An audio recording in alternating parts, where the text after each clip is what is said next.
There are a lot of rules in motorcycling. Some are written, most aren't. And the dangerous ones? Those are the habits riders pick up slowly, quietly, without realizing how bad they are. Because the truth is, most crashes don't come from doing something crazy. They come from doing something normal, the wrong way. I'm Matthew, this is Autozium, and today we're talking about 10 things you should never do on a motorcycle. Not because I read it somewhere, but because I've done some of these myself, and I've watched others pay the price. If you recognize yourself in more than a couple of these, don't feel bad. That's the point of this video. Let's get into it. The first thing you should never do on a motorcycle is ride on autopilot. This one is dangerous because it feels like progress. It feels like experience. It feels like you've earned the right to relax. You know the road. You've ridden it 100 times. Same turn, same traffic light, same stretch where nothing ever happens. And that's exactly when your brain starts checking out.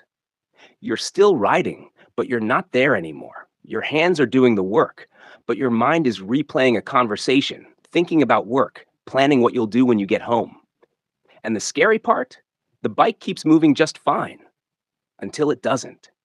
Because autopilot strips away the one thing that keeps riders safe: active awareness. You stop scanning intersections the way you used to. You stop checking mirrors with intention. You stop asking, what's my out if this goes wrong? And motorcycles don't forgive that kind of mental absence. Confidence is knowing what to do. Complacency is assuming nothing will happen. Most riders who crash on familiar roads didn't lack skill. They lacked presence. They weren't reacting late because they were slow. They were reacting late because they were surprised. And surprise is deadly on two wheels. Every ride needs a little tension. Not fear, not stress, just awareness. The kind that keeps your eyes moving and your brain engaged. The moment riding becomes something you get through instead of something you actively do, you're already drifting toward trouble. Motorcycles don't let you coast mentally. The road changes, traffic changes, grip changes, conditions change, and autopilot doesn't adapt. If you ever catch yourself thinking, I don't even remember that last stretch, that's your warning light. Not tomorrow, not next season, right now.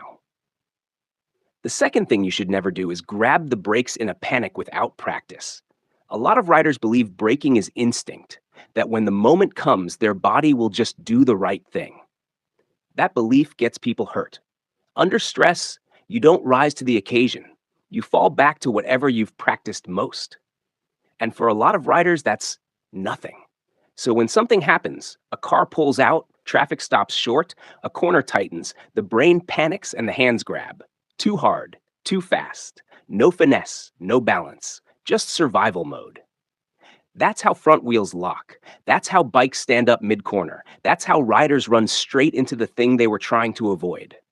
Good braking is controlled violence. It's progressive. It's intentional. It's something you train, not something you guess at. If you've never practiced emergency stops, your first one will be the worst possible time to learn. Because panic strips away fine motor control. You won't gently squeeze, you'll clamp. And motorcycles respond brutally to sloppy inputs. This isn't about being fearless. It's about being prepared. Knowing how your bike reacts when weight transfers forward. Knowing how much front brake you can use before traction runs out. Knowing how the rear brake stabilizes instead of saves you. Practice builds calm. Calm builds control. The riders who stop safely in emergencies aren't lucky. They're rehearsed. Their bodies recognize the situation before their brains fully process it. Braking skills fade too. If you don't practice them, they rust, quietly, invisibly, until one day they're gone when you need them most. The third thing you should never do is look where you're scared. This one feels unfair because it's so human. Your brain spots danger and says, watch that. But motorcycles don't work like that. They go where you look. Every time. You stare at the guardrail because you're afraid of it. You stare at the curb during a U-turn because you don't want to hit it. You stare at the car drifting into your lane because it feels threatening. And the bike obediently follows your eyes straight toward the problem. That's target fixation. And it doesn't care how experienced you are. Your vision controls your balance, your steering, and your confidence. When your eyes freeze, your body freezes, your arms stiffen, your inputs get jerky, and suddenly the bike feels unstable, even though you caused it. The fix isn't to try harder, it's to train your eyes to lead instead of react. Look through the corner, not at the edge of it. Look past the obstacle, not at it. Look where you want to be, not where you're afraid you'll end up. This takes practice because fear is loud. Fear wants your attention. And riding well means learning to override that instinct. Every skilled rider you admire has learned this the hard way. They didn't stop being afraid. They learned to direct their focus anyway. Your eyes are your strongest control input. Use them intentionally, or they'll betray you at the worst moment. The fourth thing you should never do is rush slow speed riding. This is where patience goes to die. Parking lots, tight turns, stop and go traffic. This is where riders feel exposed. There's no wind, no momentum, no illusion of stability. So they rush. They try to get it over with. And rushing at low speed is how bikes get dropped. Slow riding isn't about speed, it's about control. And control requires calm. When riders tense up, they grip the bars too hard, forget the rear brake, dump the clutch, or stab the throttle. The bike responds exactly the way physics says it will, by wobbling or falling. The irony is that the slower you go, the more precise you need to be. Good slow speed riding comes from trust. Trust in clutch control, trust in balance, trust that the bike wants to stay upright if you let it. Holding your breath makes it worse. Locking your arms makes it worse. Fighting the bike makes it worse. Relaxed arms, steady throttle, slipping the clutch, gentle rear brake. Let the bike move underneath you. This is where skill is built, not shown off. Every confident rider you see doing clean U-turns learned it by slowing down and staying calm, not by muscling through it, not by rushing. Slow speed reveals everything about your riding, and if it feels uncomfortable, that's not a failure, that's feedback. The fifth thing you should never do is ride tired, distracted, or emotionally charged. This one is sneaky because the bike doesn't tell you no. It starts, it runs, it moves like always. So you convince yourself you're fine, but your mind isn't. Riding angry feels powerful at first.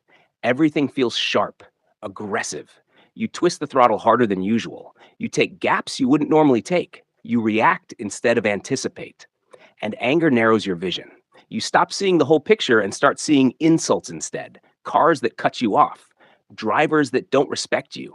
Traffic that feels personal. Stress does something similar. Your thoughts are elsewhere. Bills, deadlines, conversations you haven't finished in your head. Your eyes might be on the road, but your attention isn't. You miss signals. You miss body language from cars. You miss subtle changes in traffic flow. And riding tired is its own quiet danger. Reaction time drops. Balance feels off. Small mistakes stack up faster. You don't notice how sloppy your inputs are getting because exhaustion makes everything feel normal when it isn't. Motorcycles don't filter your state of mind, they amplify it. A calm rider rides smoothly, a tense rider rides jerky, a distracted rider rides late, and a tired rider rides fragile. There's no shame in choosing not to ride when your head isn't right. That's not weakness, that's respect for the bike and for yourself. Some rides aren't meant to be taken, and forcing them is how good riders make bad decisions. The sixth thing you should never do is copy other riders blindly. This one gets people hurt fast, especially in groups. You see someone ride aggressively and assume they know what they're doing. They lean deeper, brake later, accelerate harder, and suddenly your ride stops being about you and becomes about keeping up. That's when your margin disappears. You don't know their experience. You don't know how many close calls they've already had. You don't know what they're compensating for or what they're hiding. Fast doesn't mean skilled. Loud doesn't mean confident. And risky doesn't mean impressive. The road doesn't care who you're following. The moment you match someone else's pace instead of your own comfort and skill level, you're outsourcing your survival to someone who isn't responsible for you. Good riders ride their own ride. Always. They leave space. They set their own speed. They're comfortable letting others go because ego has no traction. Every rider learns at a different pace. Every bike behaves differently. And every day, even you ride a little differently than yesterday. Comparing yourself on the road is pointless and dangerous. Riding isn't a competition, it's a conversation between you, the bike, and the conditions. And if that conversation gets drowned out by someone else's decisions, you lose control of it. The seventh thing you should never do is ignore body position. This gets brushed off as advanced stuff, but it affects every rider on every bike at every speed. Where you sit matters. How tight you grip the bars matters. What your weight is doing under braking and turning matters. When riders lock their arms, they turn the handlebars into a lever instead of a guide. The bike loses its natural ability to self correct. Small bumps feel big, wobbles feel scary. Fatigue sets in early. When riders slump or stiffen, control gets vague. Steering feels heavy. Transitions feel awkward. And suddenly the bike feels less predictable, even though nothing changed but the rider. Your body isn't just along for the ride, it's part of the machine. Relaxed arms let the bike move. A stable core gives you balance. Shifting your weight smoothly helps the bike turn and stop with less effort. Good body position doesn't make riding flashy, it makes it easy. And when riding feels easy, you have more attention left for traffic, surface changes, and decision making. Ignoring body position doesn't usually cause immediate crashes. It causes fatigue. Fatigue causes mistakes, and mistakes compound. Ride loose, not lazy. Engaged, not tense. The bike will thank you for it. The eighth thing you should never do is assume other drivers see you. This is the rule that never stops being true. You can wear bright gear, you can run lights, you can position yourself perfectly, and still, drivers will miss you. Not because they're evil, because they're human. They're distracted. They're conditioned to look for cars, not motorcycles. They glance, don't register you, and move anyway. Eye contact doesn't mean comprehension. A turn signal doesn't mean commitment. And a pause doesn't mean safety. Assuming visibility is how riders get hit. Good riders operate on confirmation, not hope. They wait for movement. They watch wheels, not faces. They read posture and speed instead of trusting signals. They position themselves where they're hardest to ignore and easiest to escape from. Defensive riding isn't fear-based, it's probability-based. You don't ride like everyone's out to get you.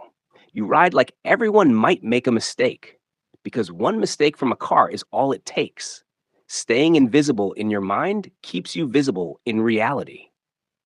The ninth thing you should never do is skip practice because you're not a beginner anymore. This one is dangerous because it feels logical. You ride all the time. You've got miles, you've got experience, you haven't crashed. So practice starts to feel unnecessary, even insulting. Parking lots become boring, drills feel beneath you. Emergency braking is something you assume you can do if you need to. But here's the uncomfortable truth. Riding maintains skill. It does not sharpen it. Most everyday riding is repetitive. Same speeds, same inputs, same habits. You're reinforcing what you already do, not preparing for what you might need to do under pressure. And pressure changes everything. When something goes wrong, you don't rise to your best ability. You fall back to your most practiced response. If you haven't practiced hard braking, your hands panic. If you haven't practiced swerves, your body freezes. If you haven't practiced slow speed control, you fight the bike instead of guiding it. That's not because you're bad. It's because your nervous system only knows what you've trained it to know. Experienced riders get caught by this because confidence fills in the gaps where training should be. You feel capable, so you assume capability. But skill fades quietly. Reaction times dull. Precision softens. And the worst part? You don't notice it happening. The riders who stay sharp aren't the ones with the most miles. They're the ones who still show up to empty lots, still rehearse the boring stuff, still challenge their weaknesses on purpose. They practice braking until it's smooth and automatic. They practice turning tightly until the bike feels light. They practice vision until their eyes move without thought, not because they're scared, because they're prepared. Practice isn't about fixing bad riding. It's about protecting good riding from decay. The road doesn't care how long you've been riding. It only cares what you can do right now. The 10th thing you should never do is forget that riding is never completely safe. This one makes people uncomfortable, but it's the most important. Motorcycling will always carry risk.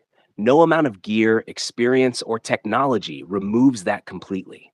And pretending otherwise is how riders get sloppy. This isn't about fear, it's about honesty. When you forget the risk, your margins shrink.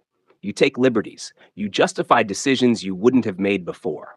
You ride a little faster here, a little closer there, a little later on the brakes, because nothing bad has happened yet.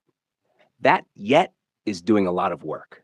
Overconfidence doesn't feel reckless, it feels earned. You tell yourself you've paid your dues, that you've seen enough, that you know how things go. And most of the time, you're right until you're not. The danger isn't one big mistake, it's the stacking of small ones. A little less attention, a little less margin, a little more assumption. Ride after ride, decision after decision, until one day there's no room left to recover. Respecting risk doesn't mean riding scared, it means riding awake. It means accepting that no ride is routine, that no intersection is harmless, that no skill is permanent.